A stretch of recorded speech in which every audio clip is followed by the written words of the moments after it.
रोजगार चाहिए, शिक्षा चाहिए, हमें कुछ और चाहिए ही नहीं। हमें आप एजुकेशन दे दीजिए। दूसरी बात, जो यहाँ के जो सीएम है बसवराज बोम्मई, ठीक है, आप चले जाइए निकल कर, यहाँ पर विकास के नाम पर, डेवलपमेंट के नाम पर सब कुछ जीरो है, ठीक है। और वो जो कहते हैं ना कि मैं तो एक आम आदमी हूँ, एक आम आदमी हूँ, उनकी गाड़ी का शीशा नीचे नहीं होता, इतने बड़े आम आदमी है, आते हैं और आकर चुपचाप निकल कर चले जाते हैं। इनका नाम सीएम की जगह फुल फॉर्म सीएम की ये है करप्शन मिनिस्टर।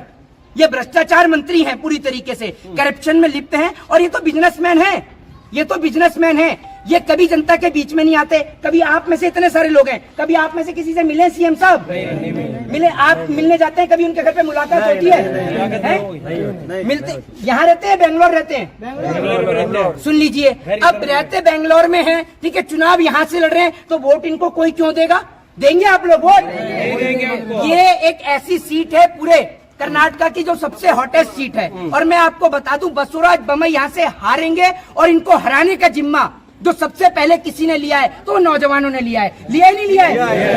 हराएंगे या नहीं हराएंगे? और ये लोग जरूर हराएंगे, बिल्कुल हराएंगे। और हराने का सबसे बड़ा कारण ये है, जिस तरीके से यहाँ पर लोगों को बांटने का प्रयास किया जा रहा है, हिंदू मुस्लिम सिख ईसाई के नाम पर।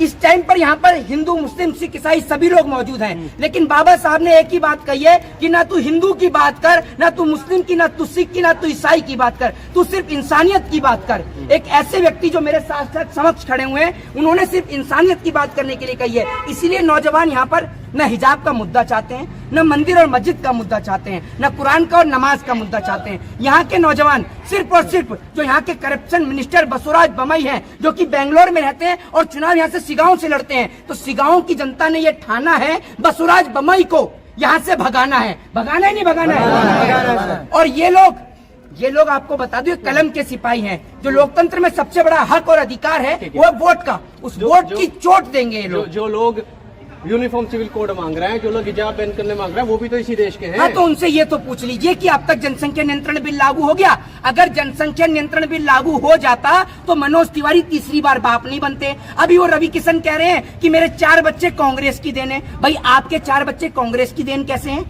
बताइए ना। मुझे लगता है कि नेहरू जी जब ये रवि किशन काम करके आते होंगे तो नेहरू जी कहते होंगे, बेटा रवि किशन आराम हराम है, जाके काम पे लग जाओ। तभी इनके 4 बच्चे हो गए। भाई कैसे? बिल्कुल एक इनलॉजिकल बात करने का काम करते हैं, तथ्य बातों का प्रयोग करते हैं। कोई तथ्य ही नहीं है, आज तक एक भी चीज लागू हुई है? चलिए, आप जनसंख्या नियंत्रण बिल, यूनिफॉर्म सिविल कोड सबको हटा दीजिए, क्या देश के नौजवान को 2 करोड़ रोजगार मिल गया? आप चाहते हो यूनिफॉर्म सिविल कोड लागू हो या ना हो? होना चाहिए या नहीं होना चाहिए? एक बात का मुझे आप मेरी बात तो सुन लीजिए, मेरे सवाल का आप जवाब तो दे दीजिए। भाजपा ने आज तक सीए एनआरसी की बात की, उस पर इम्प्लीमेंट किया? बताइए ना आप मुझे। सीए एनआरसी के नाम पर सिर्फ वोट बटोरा गया। और मैं आपको बता दूं, ये जो आप यूनिफॉर्म सिविल कोड की बात कर रहे हैं, 1 जनवरी को राम मंदिर का उद्घाटन होने वाला है, ठीक है, सारे नौजवानों को उसमें व्यस्त कर दिया जाएगा। लेकिन अब एक भी नौजवान मंदिर और मस्जिद के नाम पर वोट नहीं डालेगा। डालेगा क्या कोई भाई? कोई डालेगा हिसाब के नाम पर वोट? किसके नाम पर वोट डालेंगे? डेवलपमेंट के नाम पर, एजुकेशन के नाम पर, इसी नाम पर वोट डालेगा ना। और ये जितने भी नेता जो मंदिर मस्जिद की बात कर रहे हैं कि यहाँ मंदिर बनवा देंगे, वहाँ मस्जिद बनवा देंगे, इनको वोट डालेंगे क्या आप? भाई बिल्कुल भी कोई वोट डालने को तैयार नहीं। और बहुत अनुभवी, और देखिए मैं आपको बता दूं, बहुत बुजुर्ग भी हैं जी। मैं आपसे पूछना चाहता हूं चाचा, अगर आप अपने बच्चे का बेहतर भविष्य चाहते हैं, आप तो बहुत बुजुर्ग आदमी हैं, आप मस्जिद के नाम पर वोट डालेंगे या फिर कलम के नाम पर, शिक्षा के नाम पर डालेंगे? मस्जिद के नाम पर नहीं डालेंगे, मंदिर के नाम पर भी नहीं डालेंगे। बिल्कुल जी, सही डालेंगे तो शिक्षा के नाम पर। ये देखिए, ये इतने बुजुर्ग आदमी हैं, ये अपने बच्चों को, हम जैसे बच्चों को शिक्षा दे रहे हैं कि आप कलम के नाम पर वोट डालिए, आप ना तो मंदिर के नाम पर ना मस्जिद के नाम पर वोट डालिए। और आप सभी लोग अगर बाबा साहब को मानते हैं, उनको सुनते हैं, तो बाबा साहब ने एक ही चीज कही है कि आप शिक्षा के ऊपर ध्यान दीजिए, क्योंकि शिक्षा वो शेरनी का दूध है जो शिक्षा का दूध पीता है, सिर्फ वही दहाड़ता है। आज नरेंद्र मोदी जी के पास शिक्षा नहीं है, जिसका अभाव पूरे देश को भुगतना पड़ रहा है। आज अगर देश की जीडीपी खराब हो रही है, देश की इकोनॉमी खराब हो रही है, देश के अंदर भ्रष्टाचार बढ़ रहा है, महंगाई बढ़ रही है, नौजवानों को रोजगार नहीं मिल रहा है, तो उसके पीछे सबसे बड़ा अगर दुर्भाग्य है तो इस देश के अंदर एक ऐसे प्रधानमंत्री का जिसको ये नहीं बचा कि महिलाओं का सम्मान कैसे किया जाता है। वो कहते हैं बेटी बचाओ बेटी पटाओ, जबकि बेटी बचाओ टंग है, हो जाती गलती। कितनी बार स्लिप ऑफ टंग होती है ये बताइए ना। नहीं, मेरी बात तो सुन लीजिए, स्लिप ऑफ टंग भी हो जाती है। इनके नेता बैठकर असेंबली में पॉर्न वीडियो भी देखते हैं, विधानसभा में भी पॉर्न वीडियो देखते हैं। आप क्या, इसका मतलब क्या है? फोन में भी अपने आप आ जाती है। गलत है, उन पर कार्रवाई होनी चाहिए। मेरा फोन लीजिए, कहाँ है इसमें आई फोन वीडियो? चलाइए ना आप जो चीज देखेंगे ना, एक कहावत है कि जैसा आप अगर बोया पेड़ बबूल का तो आम कहाँ से आएगा। तो जब आप फोन में जो देखेंगे वही तो सामने आएगा। आप देखते ही वही है, आप लोगों की मंशा यही है। तो ऐसे लोग जो विधानसभा में बैठकर पोर्न वीडियो देखते हो, ऐसे नेताओं को तो जनता बिल्कुल नहीं चुनेगी। ऐसे मैं आपको बता दूं, बहन बेटियों को बचाने की जरूरत है ना, वो भाजपाई नेताओं से है। ये हवस के पुजारी हैं, ये बहन बेटियों की इज्जत और आबरू के साथ खिलवाड़ करते हैं। और देश को ऐसा नेता बिल्कुल नहीं चाहिए जो देश के लोगों को बांटने का प्रयास करे, तोड़ने का प्रयास करे। ये देश हिंदू मुस्लिम सिख ईसाई की एकता के साथ चलता था, चलता है और चलता रहेगा। इस देश के अंदर जब सुन लीजिए, इस देश के अंदर जब तिलक रुस्वा हुआ है, उसका साथ देने के लिए टोपी आई है। और तिलक और टोपी का संबंध तेल और पानी का संबंध है, ये समझ लीजिएगा। और ये संबंध कभी नहीं टूट सकता। वो कह रहे हैं योगी जी से चाहिए, योगी जी प्रयागराज गए हैं, बोल रहे हैं ये धरती सबका बदला लेती है। अच्छा, मतलब अब नहीं, मतलब अब एक बात आप मुझे बताइए, अब मुख्यमंत्री बनने के लिए पहले मुकदमे लगवाओ 4-4, 5-5, 6-6, है ना? मुकदमे लगवाओ और सदन में खड़े होकर रो, और उसके बाद मुख्यमंत्री बन जाओ। और गृहमंत्री बनने के लिए पहले तिहाड़ रहकर आओ, तड़ी पार होकर आओ। और प्रधानमंत्री बनने के लिए पहले चाय बेच के आओ, उसके बाद देश बेचो। यही करे ना, यही करना है ना? सब स्कूल बंद करा दो, ताला लगा दो सब स्कूलों पर। चाय बेचने के लिए तो कोई डिग्री चाहिए नहीं होती, तड़ी पार होने के लिए कोई डिग्री नहीं चाहिए होती, है ना? गुंडा बनने के लिए कोई डिग्री नहीं चाहिए होती। यही काम करे, यही काम करे। क्या दिक्कत है? योगी मॉडल आ जाएगा, माफिया राज खत्म हो जाएगा। आज ही बयान दिया उन्होंने कि धरती जो है सबका बदला लेती है। अच्छा, प्रयागराज की धरती, अच्छा, बदला ले लिया है उन्होंने। तो अमित शाह जी क्या है? अमित शाह जी क्या है? गृह मंत्री देश के। पहले क्या थे? पहले क्या थे? नेता थे भाजपा के। पहले भाजपा के नेता थे, बीजेपी के। अच्छा, मैंने तो नहीं सुना, मैं आज पहली बार सुना हूँ मैं कि पहले नेता नेता थे। तो तड़ी पार कौन था? तड़ी पार मुझे लगता है पंडित नेहरू होंगे, है ना? पंडित नेहरू होंगे, है ना? चाय भी पंडित नेहरू ने बेची होगी, और आज देश में नेहरू जी बेच रहे हैं। यही हो रहा है ना सब कुछ। देश उनकी गलतियों से बिक रहा है। हाँ, उनकी गलतियों से बिक रहा है। आप एक बात बताइए, बीजेपी ने क्या बनाया इस देश में? बीजेपी ने क्या बनाया इस देश के अंदर? क्या विकास किया, बता दीजिए।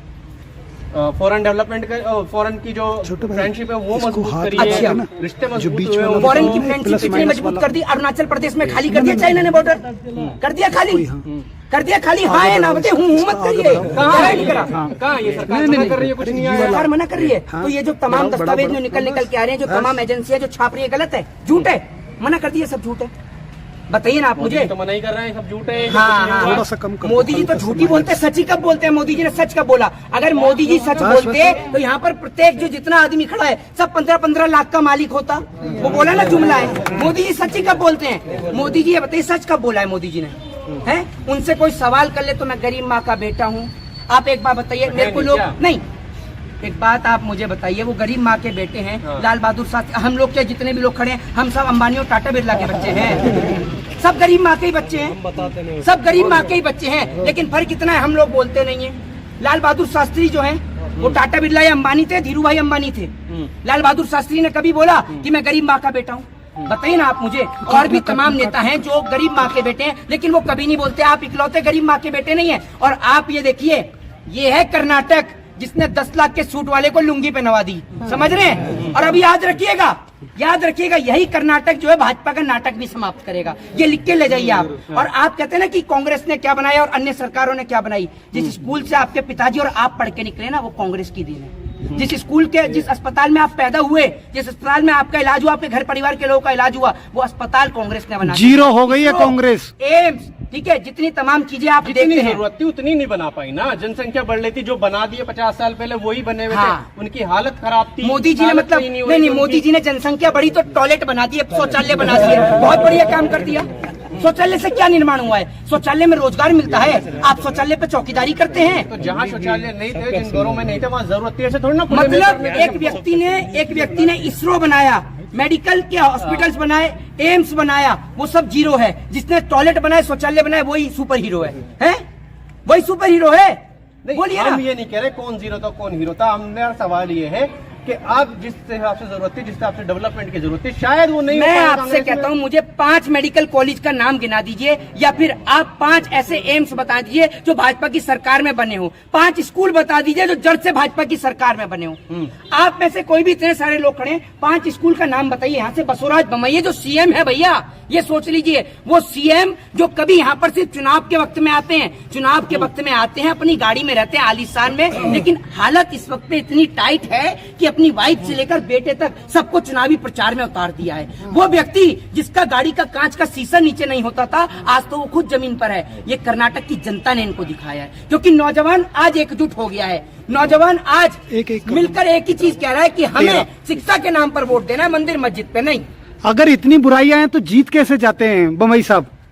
जीत कैसे जाते हैं? मुख्यमंत्री कैसे बन जाते हैं? जीत इसलिए जाते हैं क्योंकि कहीं ना कहीं जो है वो ईवीएम का भी घोटाला और घपला रहता है। अच्छा। लेकिन नौजवान जो है, सुन लीजिए मेरी बात सुन लीजिए, नौजवान ने इस बार एक ही चीज ठाना है कि बूथ पर बैठे रहेंगे, डट के रहेंगे, और जब तक वोटिंग नहीं होगी, काउंटिंग नहीं हो जाएगी, अपने घर नहीं जाएंगे। और इस बार बसवराज बम्बई जो है वो बेंगलोर की टिकट कटवा लें, फ्लाइट से भेजें या रेलगाड़ी से? या पैदल ही भेज दें? पैदल भेज दें ना, पैदल चलना बस की नहीं है तो रेलगाड़ी से भेज दें। रेलगाड़ी से भेज देते हैं, चाय के स्टेशन पे उनको भी चाय का ठेला दिला देते हैं। तो भैया अभी तो 2024 में बसवराज बम्बई को जो है, 2023 में कर्नाटक के चुनाव के बाद बसवराज बम्बई को चाय का ठेला दिलाया जा रहा है बेंगलोर स्टेशन पर। और उसके बाद नंबर मोदी जी का है। मोदी जी आपको पहले तो चाय बेचते किसी ने नहीं देखा था, लेकिन इस बार 24 में हरा के आपको चाय बेचते हुए पूरा देश देखेगा। जय हिंद, जय भारत, वंदे मातरम।